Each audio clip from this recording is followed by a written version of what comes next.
Hi friends, welcome to our channel. இன்றைக்கி நம்ம என்ன வீடியோ பார்க்க போகிறோம் அப்படின்னா, ஒரு ப்ளவுஸ் வந்து தைக்கிறதுல அவ்வளோ கஷ்டம் இருக்கா, புதுசாக நீங்கள் தைக்க பழகுறீங்க அப்படின்னாலும் அதுவும் கஷ்டமா, அப்படி இல்லை நான் வந்து எப்படி ஸ்டிச் பண்ண பழகுனேன் அப்படின்னு சொல்லி தான் நம்ம இந்த வீடியோவில் வந்து பார்க்க போகிறோம். ஸோ இது வீடியோ வந்து பாருங்கள், உங்களுக்கு வந்து ஒரு சின்ன கிளாரிட்டி வந்து உங்களுக்கு கிடைக்கும். ஸோ இப்போ வந்து புதுசாக வந்து தைக்க பழகிறவங்களை பற்றி நம்ம பார்க்கலாம். புதுசாக வந்து தைக்க பழகிறது ரொம்பவே கஷ்டமா அப்படின்னு சொல்லி நிறைய பேர் வந்து கேட்குறாங்க. ஸோ புதுசாக நீங்கள் தைக்க பழகுறீங்க அப்படின்னா உங்களுக்கு வந்து ஆரம்பத்தில் இப்போ எந்த ஒரு விஷயமா இருந்தாலும், நீங்கள் ப்ளவுஸுன்னு இல்லை, எந்த ஒரு விஷயமா இருந்தாலும் ஆரம்பத்தில் கஷ்டமாக தான் தெரியும். வெளியில் இருந்து பார்க்கும்போது கஷ்டமாக தெரியும். உள்ளே போய் நம்ம வந்து பழகும்போது ஓகேவாக இருக்கும். ரொம்ப ஈஸியாக தெரியாது, ஓகேவாக இருக்கும். ஆனால் நம்ம ஒரு விஷயத்தை வந்து கற்றுக்கிட்டோம் அப்படின்னா அதுக்கப்புறம் தான் நம்மளுக்கு வந்து அது ஈஸியாக தெரியும். ஸோ உங்களுக்கு இதில் 3 இது இருக்குது. நீங்கள் அது வந்து நிறைய பேருக்கு வந்து புரியும். வெளியிலேருந்து பார்க்கும்போது பார்க்குறதுக்கு ஈஸியாக இருக்கும், உள்ளே போய் பார்த்தா ஓகேவாக தான் தெரியும். ஆனால் நம்ம நல்லா பழகினதுக்கப்புறம் ஐயோ நம்ம இவ்வளோ ஈஸியாகவே வந்து பழகிட்டோமே, ப்ளவுஸ் தைக்கிறது வந்து ஈஸி தான் அப்படின்னு சொல்லி நம்மளுக்கு வந்து தோணும். ஸோ புதுசாக வந்து நீங்கள் ப்ளவுஸ் வந்து கற்றுக்குறீங்க அப்படின்னா, அது மட்டும் இல்லாமல் நீங்கள் ஒரு 2 மாதம் 3 மாதம் கிளாஸ் போகிறீங்க அப்படின்னா அது வந்து உங்களுக்கு ஒரு ஆரம்பம், அவ்வளோதான். நீங்கள் வந்து அதை தெரிஞ்சுக்கிறீங்க, இது எப்படி வந்து பண்ணணும் அப்படிங்கிறத மட்டும் தான் தெரிஞ்சுக்கிறீங்க. ஸோ இது வந்து உங்களுக்கு தெரிஞ்சிருக்கு, ப்ளவுஸ் வந்து எப்படி வந்து தைக்கணும், என்னென்னலாம் பண்ணணும் அப்படிங்கிறது மட்டும் தான் உங்களுக்கு தெரிஞ்சிருக்கு. இதுக்கப்புறம் தான் உங்களுக்கு உங்களோட அந்த ப்ளவுஸ் ஸ்டிச்சிங்கோட ஜேர்னியே வந்து ஸ்டார்ட் ஆகும்.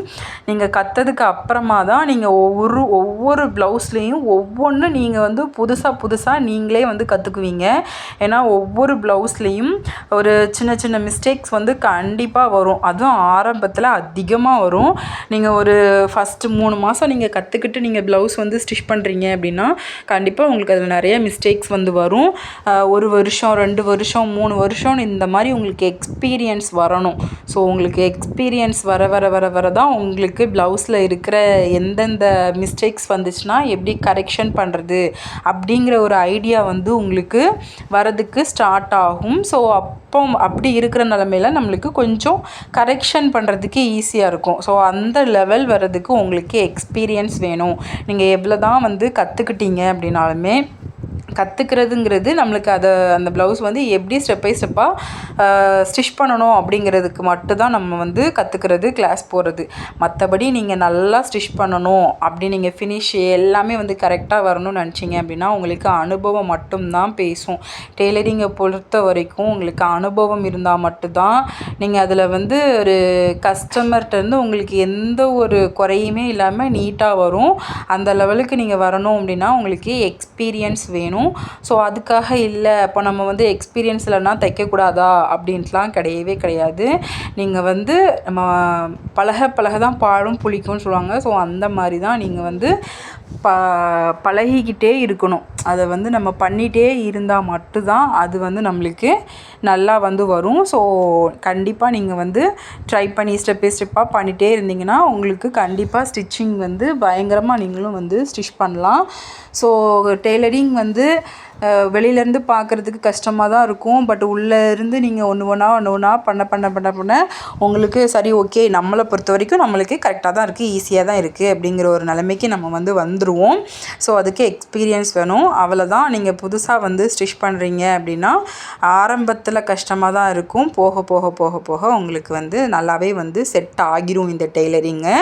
அது மட்டும் இல்லாமல் இப்போ நம்ம வந்து ஸ்டிச் பண்ண தெரியும் அப்படின்ட்டு நிறைய பேர் வந்து இருப்பாங்க. ஸோ அவங்களுக்குமே இதே தான், உங்களுக்கு எக்ஸ்பீரியன்ஸ் வந்து அதிகமாக தான் உங்களுக்கு ஸ்டிச்சிங்கோட அந்த ஃபினிஷிங்கும் நீட்னஸ் எல்லாமே வந்து நல்லா இருக்கும். அப்படி நல்லா இருக்கும்போது கஸ்டமர்கிட்ட இருந்து நல்ல ஃபீட்பேக் வரும்போது தான் உங்களுக்கு வந்து ஒரு நிம்மதியாக இருந்த மாதிரி இருக்கும். ஸோ அப்போ தான் உங்களோட ஸ்டிச்சிங் வந்து நீங்கள் ஒரு கரெக்டான இடத்த வந்து அடைஞ்சிருக்கீங்க அப்படின்னு சொல்லி நீங்கள் வந்து நினச்சிக்கலாம். ஏன்னா ரொம்ப வந்து மிஸ்டேக்ஸ் வரும். மிஸ்டேக்ஸ் வருதே அப்படின்னு சொல்லி நீங்கள் வந்து தளர்ந்துடாமல் நீங்கள் நெக்ஸ்ட்டு வந்து ஸ்டிச் பண்ணிகிட்டே இருக்கீங்க அப்படின்னா கண்டிப்பாக உங்களுக்கு வந்து நல்லாவே வரும். ஸோ அப்படி நல்லா வரும்போது தான் நம்மளுக்கு ஒரு கான்ஃபிடென்ட் லெவல் வந்து கூடும். அப்போ நம்ம வந்து இப்போ ஒருத்தவங்க நம்மக்கிட்ட கேட்காங்க, ப்ளவுஸு ஸ்டிச் பண்ண சொல்லிக் கொடுங்க, கஷ்டமாக இருக்குமா அப்படின்னு சொல்லி கேட்குறாங்க அப்படின்னா நீங்கள் வந்து சொல்லுவீங்க, இல்லை ப்ளவுஸ் தைக்கிறது வந்து ஈஸி தான், ஃபஸ்ட்டு ஆரம்பத்தில் கஷ்டமாக இருக்கும், போக போக நம்ம வந்து ஈஸியாகவே வந்து கற்றுக்கலாம் அப்படின்னு சொல்லி நீங்கள் வந்து சொல்வீங்க. ஸோ அதுக்கான காரணம் நம்ம வந்து நல்லா பண்ணுறோம், நல்ல ஃபினிஷிங் இருக்குது, எக்ஸ்பீரியன்ஸ் இருக்குது. ஸோ இந்த மாதிரி ஒரு இடத்துல இருக்கும்போது தான் நம்ம வந்து அந்த ஈஸி அப்படிங்கிற வார்த்தையை வந்து நம்ம யூஸ் பண்ண முடியும். ஸோ ஆரம்பத்தில் இருக்கிறவங்களுக்கு கஷ்டமாக தான் தெரியும். இவ்வளோ தான் பொதுவாக இருக்கிற கருத்து. பட் நான் வந்து எப்படி ஸ்டிச் பண்ணேன் அப்படின்னு சொல்லி கேட்குறீங்க அப்படின்னா, நான் வந்து கிளாஸ் போய் தான் வந்து கற்றுக்கிட்டேன். ஸோ நான் கிளாஸ் போனது வந்து ஒரு 2017 தான் வந்து நான் கிளாஸ் போனேன். ஸோ அதில் வந்து நான் 2 மந்த்து தான் கிளாஸ் போனேன். 2 மந்த்து கிளாஸ் போனேன். போயிட்டு அதுக்கப்புறமா எனக்கு மேரேஜ் ஆனப்போ தான் கிளாஸ் போனேன். 2 மந்த் போனேன். அதுக்கப்புறமா ரொம்ப வருஷம் வந்து குழந்த இருக்குது. ஸோ அந்த மாதிரி இஷ்யூவில் என்னால் ரொம்ப நாள் வந்து ஸ்டிச்சிங் வந்து பண்ணவே முடியல. ஸோ ஸ்டிச்சிங் வந்து ரொம்ப நாள் பண்ணவே முடியல. அப்புறம் ரொம்ப கேப் ஆயிடுச்சு, நிறைய மறந்து போயிடுச்சு.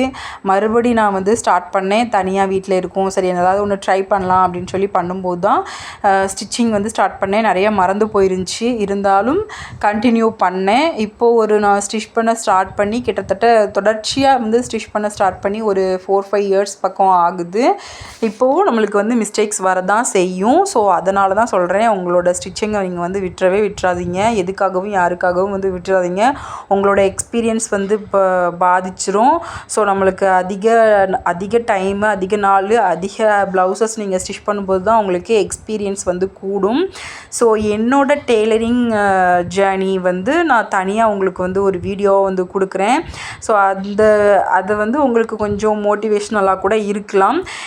நான் வந்து டெய்லரிங் கிளாஸ் போகிறதுக்கு முன்னாடியே நான் வந்து ப்ளவுஸ்லாம் வந்து ஸ்டிச் பண்ணியிருக்கேன். ஸோ அது என்னென்ன கதை அப்படிங்கிறதுலாம் நான் இன்னொரு வீடியோவில் வந்து உங்களுக்கு கிளியராகவே வந்து சொல்கிறேன்.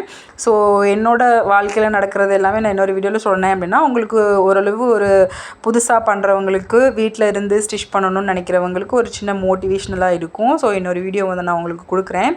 இப்படி தான் நான் வந்து ஸ்டிச் பண்ண ஸ்டார்ட் பண்ணது. கிளாஸ் போனேன். ஆனால் கிளாஸ் போகிறது வந்து நம்ம வந்து அதை தெரிஞ்சுக்கிறதுக்காக மட்டும்தான். அதுக்கப்புறமா நம்ம பண்ணுறது வந்து அதுக்கப்புறம் தான் நம்மளோட ஸ்டிச்சிங்கோட அந்த ஜேர்னியே வந்து ஸ்டார்ட் ஆகும். ஸோ கண்டிப்பாக ரெகுலராக வந்து ஸ்டிச்சிங் பண்ணிக்கிட்டே இருக்கீங்க அப்படின்னா மட்டும்தான் உங்களுக்கு மிஸ்டேக்ஸ் இல்லாமல் இருக்கும். அப்படி மிஸ்டேக்ஸ் எதுவுமே வராமல் ஒரு கட்டத்தில் இருக்கும். எப்படி கொடுத்தாலும் சரி, எந்த ப்ளவுஸு எந்த அளவுள்ள ப்ளவுஸ் கொடுத்தாலும் சரி, நம்ம ஸ்டிச் பண்ணி நீட்டாக பெர்ஃபெக்டாக ஃபினிஷ் பண்ணிட்டோம் அப்படிங்கிற லெவல் வரும்போது தான் நம்மளுக்கு ஈஸியாக இருக்கும். அது வரைக்கும் நம்மளுக்கு ஸ்டிச் பண்ணுறது கஷ்டமாக தான் இருக்கும். ஸோ நானும் இப்படி தான் 4-5 இயர்ஸாக வந்து ஸ்டிச் பண்ணிகிட்டு இருக்கேன். ஆனால் எனக்கும் நிறைய மிஸ்டேக்ஸ் வந்து வரும். ஆனால் அந்த மிஸ்டேக்ஸை வந்து எப்படி கரெக்ஷன் பண்ணுறது அப்படிங்கிற நாலேஜ் வந்து என்கிட்ட இருக்குது. இப்போ ஒரு ஷோல்டர் ஃபாலிங்கா, இல்லை டைட்டாக ஆம்ஹோல் ப்ராப்ளமாக, அந்த மாதிரி எந்த ஒரு இஷ்யூவாக இருந்தாலும் என்னால் அதை வந்து சால்வ் பண்ண முடியும். ஸோ அந்தளவுக்கு என்கிட்ட கான்ஃபிடென்ட் லெவலும் இருக்குது, நாலேஜும் இருக்குது. ஸோ நான் வந்து இந்த கட்டத்தில் தான் இருக்கேன். எனக்கு தப்பே வராது அப்படின்னு சொல்கிற அளவுக்கு நான் வந்து இல்லை. இந்த கட்டத்தில் தான் நான் வந்து இருக்கேன். ஸோ கண்டிப்பாக நீங்களும் வந்து ஈஸியாகவே வந்து ஸ்டிச்சிங் பண்ணலாம். அதுக்கு ஆரம்ப கஷ்டமாக இருக்கும், போக போக உங்களுக்கு வந்து பழகிடும், ஈஸியாக மாறும். ஸோ அந்த கட்டத்துக்கு நீங்கள் வருவீங்க. அதுக்கு வரணுன்னா நீங்கள் வந்து அதிக நாள் வந்து ஸ்டிச் பண்ணிகிட்டே தான் இருக்கணும். நம்ம இந்த வீடியோவில் ஸ்டிச் பண்ணுறது வந்து கஷ்டமா அப்படிங்கிறது வந்து பற்றி பார்த்தோம். உங்களுக்கு இதை வச்சு ஒரு நாலேஜ் வந்திருக்கும். ஸோ நீங்கள் வந்து கண்டிப்பாக ஸ்டிச்சிங்கை வந்து கண்டினியூ பண்ணிகிட்டே இருங்க. உங்களுக்கு இந்த வீடியோ யூஸ்ஃபுல்லாக இருக்குது அப்படின்னா லைக் பண்ணுங்கள், மற்றவங்களுக்கு ஷேர் பண்ணுங்கள். நிறைய வீடியோஸ்க்கு நம்மளோட சேனலை சப்ஸ்கிரைப் பண்ணிக்கோங்க. நெக்ஸ்ட் வீடியோவில் பார்க்கலாம்.